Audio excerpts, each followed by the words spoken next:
Okay, we're going to talk about humanistic theory today so that you can get a little bit better idea of what it is. So there are four basic types of humanistic theory. We're only going to look at the first two because you can do the rest in graduate school, right? Or you can go read on it alone. But I think the person-centered therapy is probably the most used. Existential is talked about more than it's used. And neither one of them are as cohesive systems as others. In general practice, people who do person-centered therapy or existential therapy, I think they really see it more as an approach to how they see therapy instead of as a coherent or cohesive system of doing therapy. And so people use ideas from person-centered therapy, they use ideas from existential therapy, but they don't really perform those therapies with a lot of adherence. It's really a lot more of, we're going to do what works, we're going to do these skills, we're going to do this cognitive behavioral therapy, but we'll do it with a lot of empathy or a lot of unconditional positive regard, or we can discuss problems and meaning as part of cognitive behavioral therapy. So we'll talk about these first two, person-centered therapy and existential therapy. And transactional analysis is interesting, Gestalt therapy is interesting, and they have a lot of influence on therapies of today. They're just not very much, they're not frequently used as a whole, complete, and single approach. So let's start with person-centered therapy. Carl Rogers, of course, is the name to think of, and you're already familiar with him to some extent. So we'll just do some quick review. So with Carl Rogers, his idea is that the client is at the heart or the center of the therapy. The client is what matters. And so everything is based around the client's growth. So that's in contrast to the therapist having some ideas about what might be healthy or helpful for the client and encouraging the client to move toward those ideas. That is not what person-centered therapy would be about. You would allow the client to become aware of what they desire for growth or what they find as obstacles to their growth. You wouldn't have your own ideas as a therapist about those obstacles.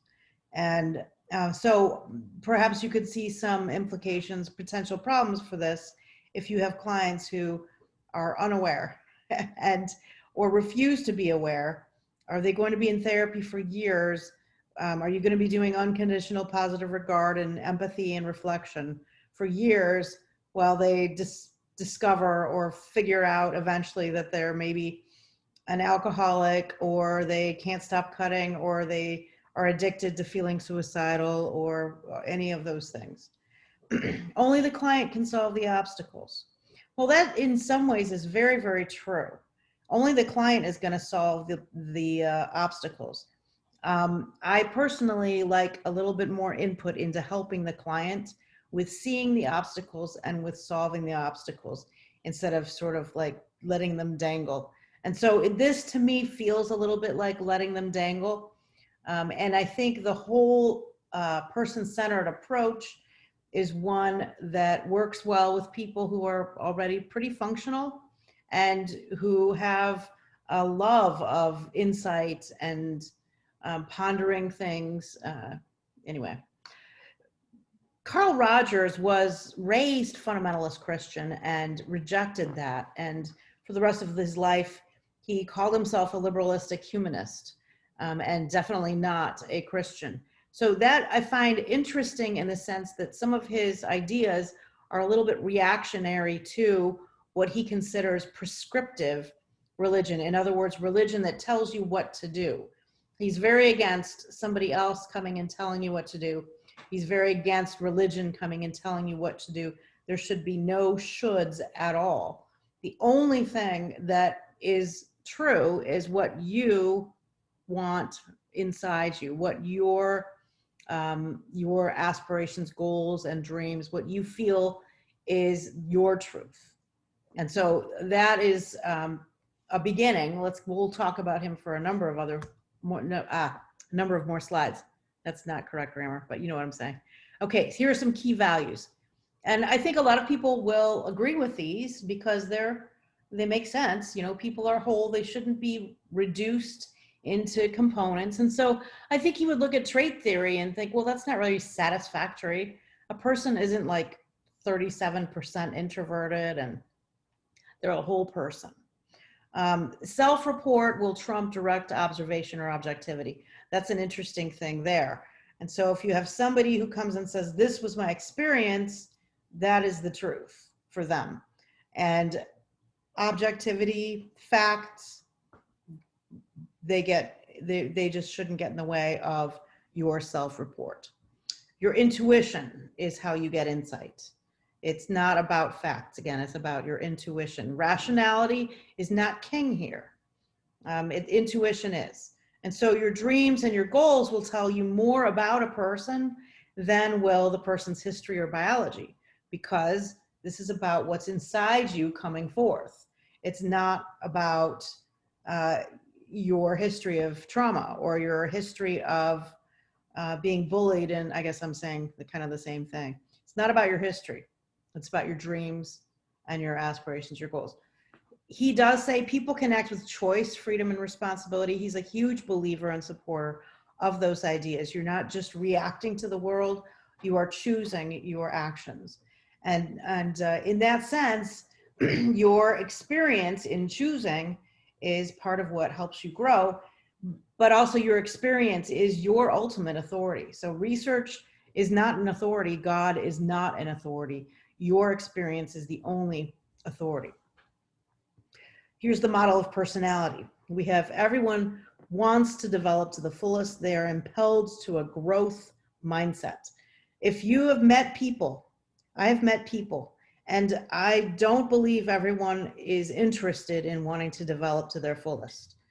It may be that they are all just in some way discouraged, and that might be the way Carl Rogers sees it, is that if they weren't discouraged, then they would want to develop to their fullest.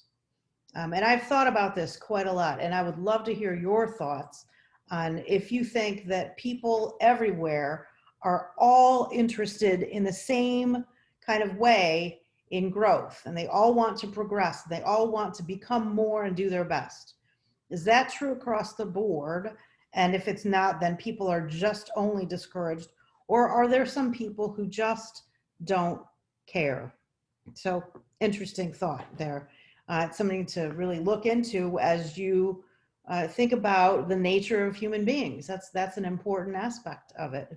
Who are we and what kinds of things make up a human being? Are we all equally interested in growth? That's the question. Are we all equally interested in growth? Our potential can be actualized. You know, everyone has an opportunity to be actualized to the fullest. And part of actualization is demonstrating love and kindness to others. We're drawn to what encourages growth and we reject what does not. Now, I have met people again, and you have too, and I'm not certain that we are all drawn to what creates growth and that we all reject what does not, because have you met television, etc. If you want to create health in someone, what you do is you do acceptance and positive regard, and that is what creates health. And so I see this a little more passively than I like. I don't like super passive acceptance and positive regard. I like a little bit more influence, or maybe not influence, but input in terms of confrontation and questions, direction, that sort of a thing. Yes, the client is 100% responsible, and the client is in charge of growth. That is for sure. But I think that you can do more than just sit around. Okay, little bias here, sorry. Just sitting around doing acceptance and positive regard. That may not do 100% of what you want. There is a hilarious cartoon about the Rogerian therapist who is doing acceptance and positive regard to his suicidal client, all the way to where the client jumps out the window, and the therapist is just doing acceptance and positive regard the whole time. Okay, any judgment from others will distort our self-concept. I think that's very interesting to think about. When other people judge you, do you have the ego strength? And that's a little bit of a psychodynamic concept, but the ego strength would be sort of like this belief in self combined with resilience, combined with the ability to see a bigger picture, to understand how the person's words are affecting you and how those words are really not about you. Their words are about them, not so much you. Or maybe their words need to be thought about because maybe they have a point. And so when we have judgments from others, does it always distort our self-concept, or is that really more of a function of our ego strength? That's another really thought-provoking concept. And so, you know, when you're sitting in the bath tonight, you can review this slide and just have some good thinking time, right? Health equals that you trust yourself. If you're a healthy person, then you trust yourself, you are open to experience. How does this affect people whose trait is that they're not very open to experience? Can they ever be healthy in this Rogerian kind of world? Being in the present, he really focuses on the present moment and discounting living in the past, reviewing the past, thinking about the past. The past doesn't matter. It's right now that matters. And you direct your life from within. And this is something that might sound good on the surface, but if you really start examining, what does that mean to direct your life from within when there's no real solid morality involved? It's very morally relativistic. And so being abnormal, the model of abnormality is that most of us don't get raised in those wonderful, unconditional, positive regard and total acceptance kinds of homes. Most of us are loved conditionally, and we are taught to ignore what's in us. We're taught to ignore our instincts.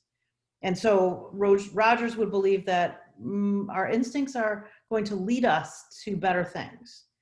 And a lot of us are taught that is not the case, and ignore your instinct.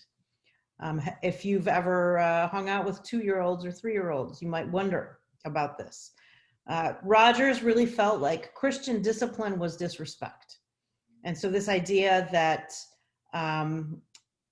you have some sort of outside model of what's best for you, he felt like that was disrespecting your ability to regulate or direct yourself.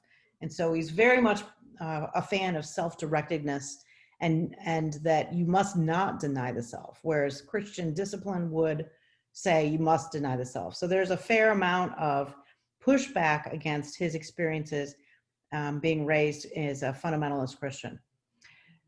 For Rogers, the ideal self is what people get when they are around other people and they see that they are not enough. And so he sees the ideal self as not healthy. The actual self-concept as one where you are just okay with where you are right now and you know where you want to be and you're listening to your inner voice only, then your self-concept is not distorted and you're not dealing with a quote-unquote ideal self, which is unhealthy. And so you want congruence. You want this connection that is equal, or not equal, but level maybe, between having a self-concept and an urge to become and your actual experience. This is all around the same things instead of the something is jarringly different between how you are right now versus the ideal self. And so he's going to say the ideal self, not healthy. Trying to be what other people want us to be is not healthy.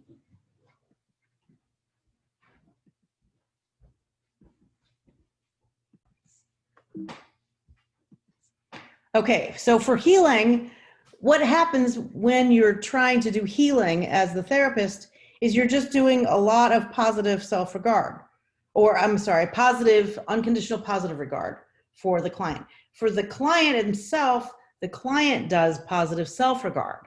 And seeing yourself 100% positively will then lead to this congruence between your self-concept and your experience in the present of yourself. And so when your experience in the present of yourself is the same as what your concept of yourself is, and you don't have this ideal self to mess around with. You only are listening to what is inside you and what you see as your experience, then he says that is a healing person. And so the therapist demonstrates that same kind of congruence through empathy, unconditional positive regard. And this is what this means. Empathy means that the therapist accepts the client's subjective world.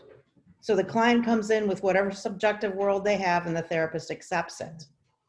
The therapist also can accurately see their own experiencing and be fully themselves and fully relate to the client. And then unconditional positive regard equals accepting and even prizing the client's experiences. I've found that to be very helpful when understanding and validating clients, is to really kind of prize their experiences. Sometimes though, people's experiences, their subjective experiences, don't fit with reality. And so the question I'd have is, how do you confront them on this here in this person-centered model? Okay, assumptions. People are seen as purposeful. They're seen as holistic. In other words, we're not reducing them to pieces and parts. You know things through intuition, not through rationality. People are the sole masters and force in their lives. Authority is all within you. You are the master of your destiny. No one else has any say in who you are, who you could be, how you could be something. The self is all there is. So self-knowledge is the best knowledge. It's the only knowledge. So you're only responsible to yourself. You're not responsible to other humans. You're responsible to what's inside you and nobody else. And any kindness that you have then is an outcome of this growth that you have. It's not really a prescription to be kind to others. It's kindness as an outgrowth of self-actualization. People can act despite situations or limitations. People have the power to act and make choices. And the risk here is that the instinctual idea about what is moral is what should be thought true. And so you kind of choose what your morality is. All right, so here are some questions. Is unconditional positive regard the same thing as love? Is it? What is love? What is unconditional positive regard? And is it the same thing? What about people who choose to do evil things instinctually, or that's what comes out of their self? And if you think that doesn't happen, I would suggest that you find out more about people. Affirming the person without any demands, does it work to just give people constant unconditional positive regard without ever having any sort of ask from the person? I need you to do this, I want you to do that. It's not okay to hit people, those kinds of things. And then in a similar way, can you do therapy without ever confronting people or telling them that their truth maybe isn't actually true? All right, so that's person-centered therapy. Now we're going to talk a little bit about existential therapy.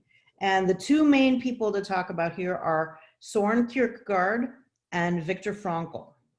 So both of these guys are just so interesting. You could read Frankl's book, Man's Search for Meaning, great book. You could read all kinds of Kierkegaard. He's written a ton of deep and intriguing philosophy. Very interesting man. So we're going to talk a little bit about Kierkegaard first, and then we'll talk a little bit about Frankl.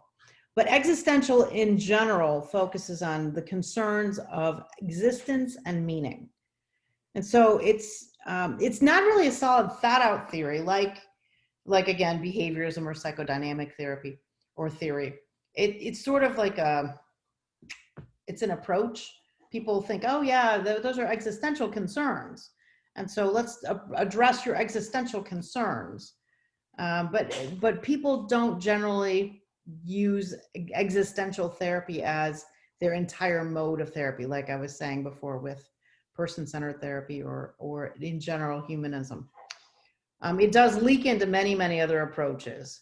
The focus is on death, aloneness, choice, meaning growth, responsibility, guilt, and quote unquote, the concerns of faith. And so any of those things, choice, meaning, aloneness. People come in and they say, I'm really struggling because I feel alone in the world. And then you might say, well, let's do a little existential therapy. If you're sloppy, you might do that. Okay. Existentialism is all about this. Personhood is who we are.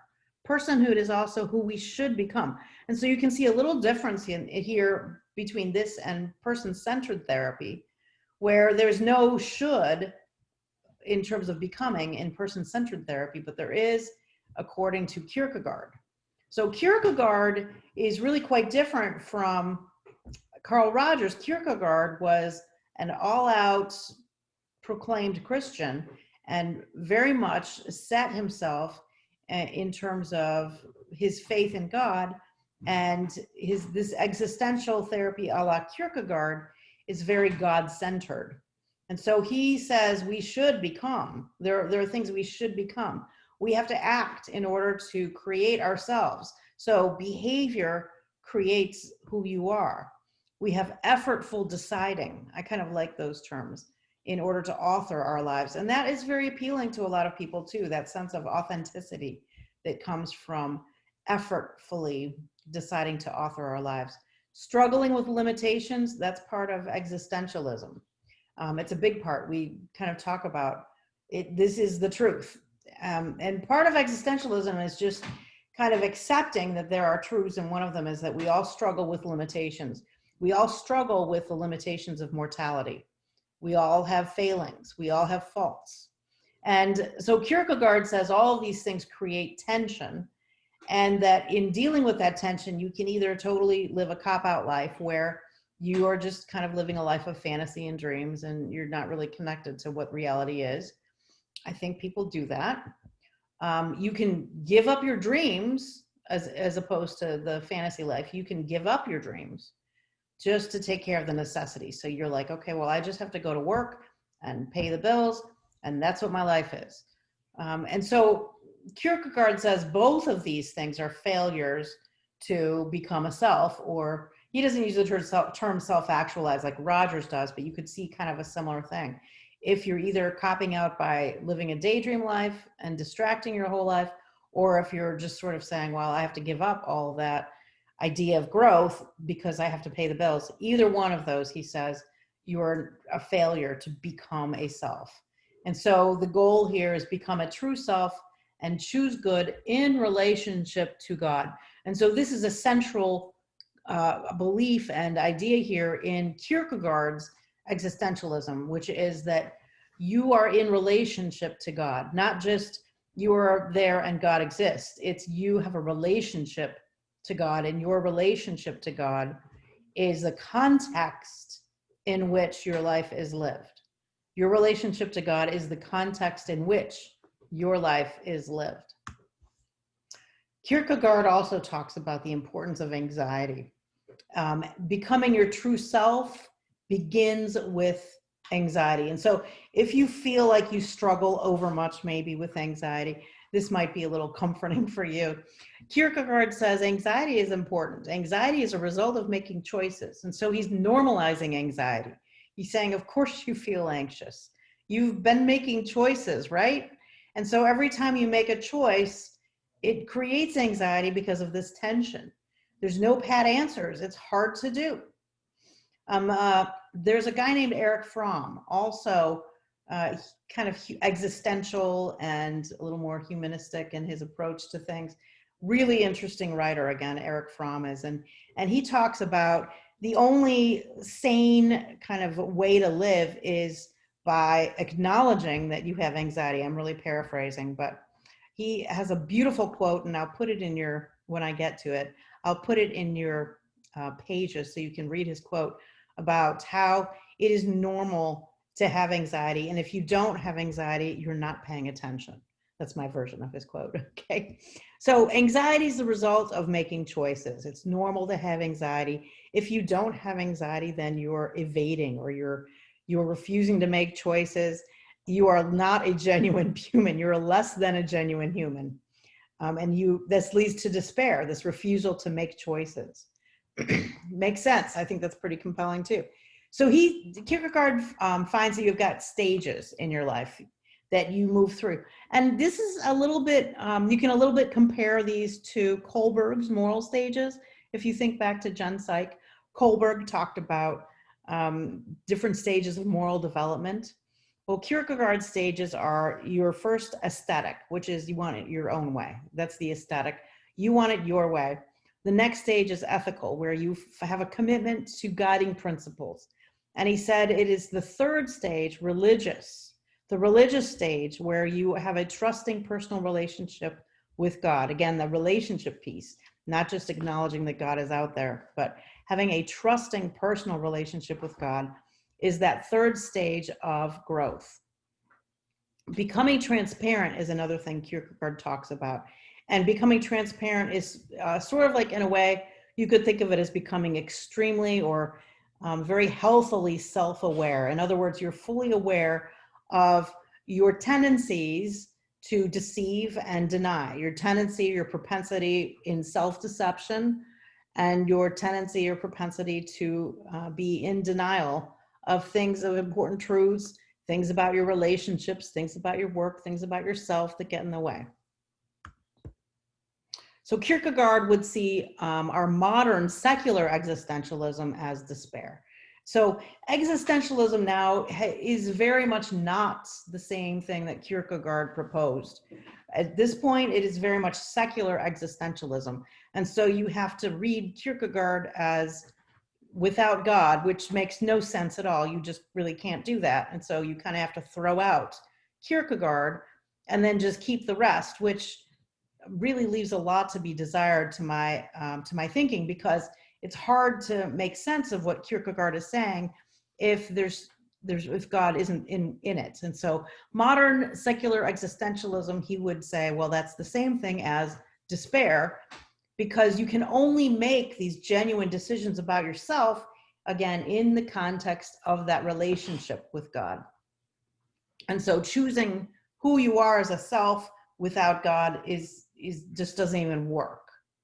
The true self comes through making the right choices, but then again, in secular existentialism, how do you know what right is? Because it is all about moral relativism. So that's a problem there in secular existentialism that is, I think, unresolved and untenable.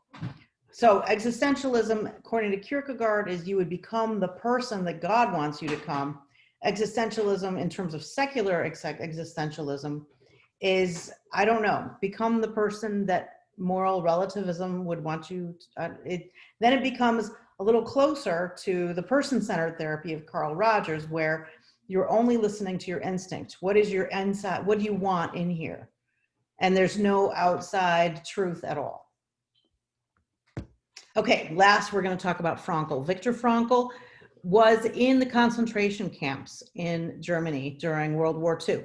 And it was his experiences there in those camps that created a lot of his thinking in terms of his logotherapy, which is what he created, and in terms of his perspective on what are humans and what can we do.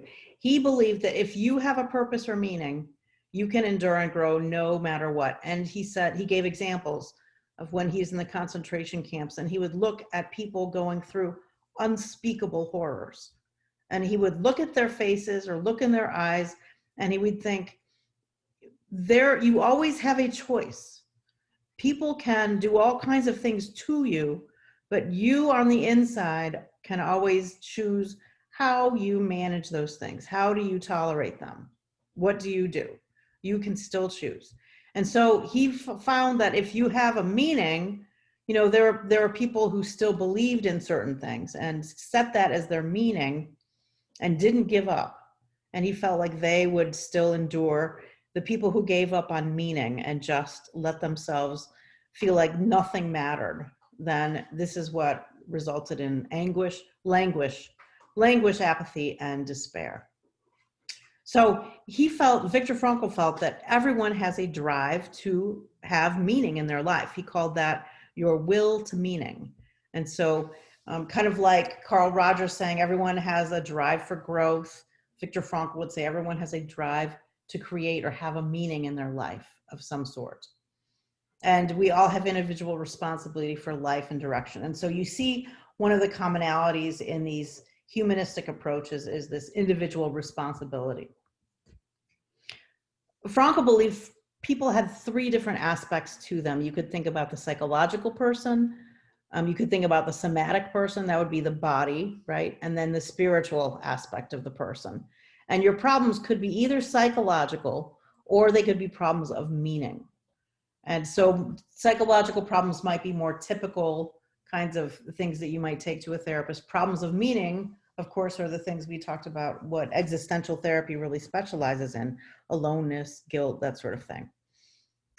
You can either have value and moral conflicts, or you can have meaningless and an existential vacuum. And of course, the existential vacuum or the meaninglessness can drive people to despair. And so the treatment is, are you in despair? Do you feel like you have meaning in your life? No. Well, let's try and get some meaning in your life. And so he feels that psychology just can't ignore that spiritual side. Psychology as a discipline cannot ignore the spiritual side. What we see now, like Viktor Frankl, World War II, 1940s, right? What we see now in 2020 is largely secular everything.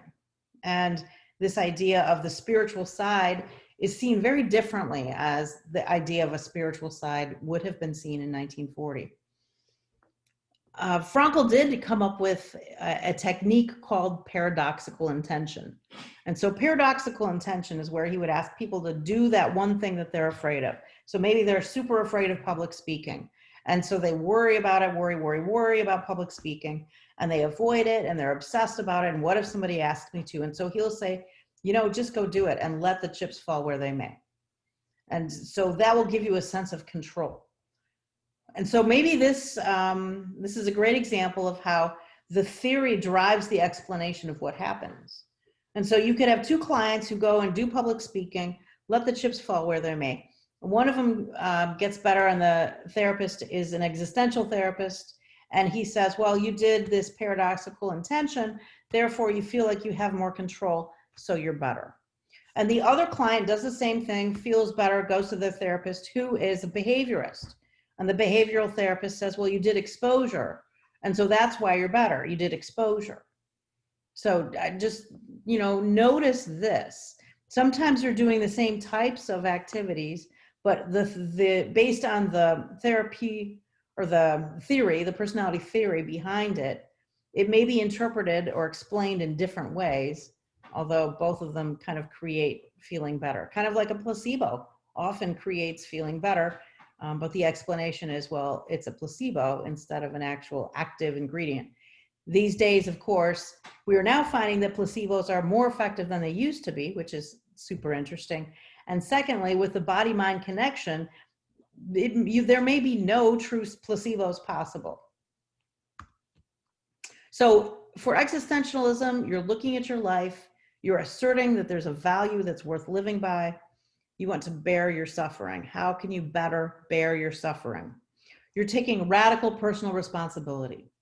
This is a reaction to the determinism of the day that was part of psychodynamic theory and part of behavioral theory. And so both of those theories are quite deterministic.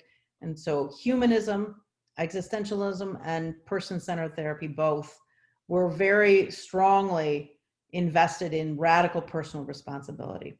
And part of that was just a reaction to the determinism of the times. The primacy of the self in both is very important. The importance of self-report and your own direct experience, also important both for existential and for person-centered theories. We create ourselves through our choices. Same for, that's common to both existentialism and person-centered therapy. We're ultimately alone. This is an existential idea. We're ultimately alone, and we make choices in a world that does not have any fixed meanings. So that is a secular existentialism idea. Of course, Kierkegaard would say, no, we're not ultimately alone in the sense that we live in a context with a relationship to God, and there is fixed meaning in the world because of morals that come from God. But when you take God out of the equation, this is what you're left with, is that we are ultimately alone, and we make choices in a world with no fixed meaning. And then it just kind of devolves easily into what's called nihilism, which means basically there is no meaning. Death is the root of much of our anxiety. That's another huge idea in existentialism, is that people have a denial of death, and so they can live as long as they can deny the reality that death might happen any second. And that anxiety drives a lot of existential conflict, despair, angst, etc. And that we grow through, and I love these words, encountering the abyss. And I really believe we do. We grow through encountering the abyss, our dark night of the soul, where we have to choose. We are faced with what there is on all sides. We may feel a sense of desperation to some extent, maybe to a large extent. That dark night of the soul where we act and we choose, forms kind of who we are, and we grow through encountering that. So here are some problems. What do you do when there are no objective values? How do you grow? Is that growth? Is that just plain id? This is what I want, I'm going to go get it. Is moral relativism even something that it can connect with an idea of good? What about when you ground your life in what isn't true? If you feel like your own experiences are the number one thing you choose from, and then your subjective experience actually is inaccurate because you are so distorted, and then you ground your life in what actually doesn't work, is that useful? Being authentic means that you're being responsible, but being authentic doesn't always mean you're right. So if you say, well, I'm going to choose to have this affair with somebody because I really feel like inside me that's what I need to do. I'm being authentic. I'm responsible for the impact of this. Yes, I know I'm going to hurt my spouse. So I'll take responsibility for hurting my spouse. And so maybe you're being authentic all day long, right? So, good for you. I'm not even going to give you a gold star because that's not right. And so there's a difference between being right and being authentic.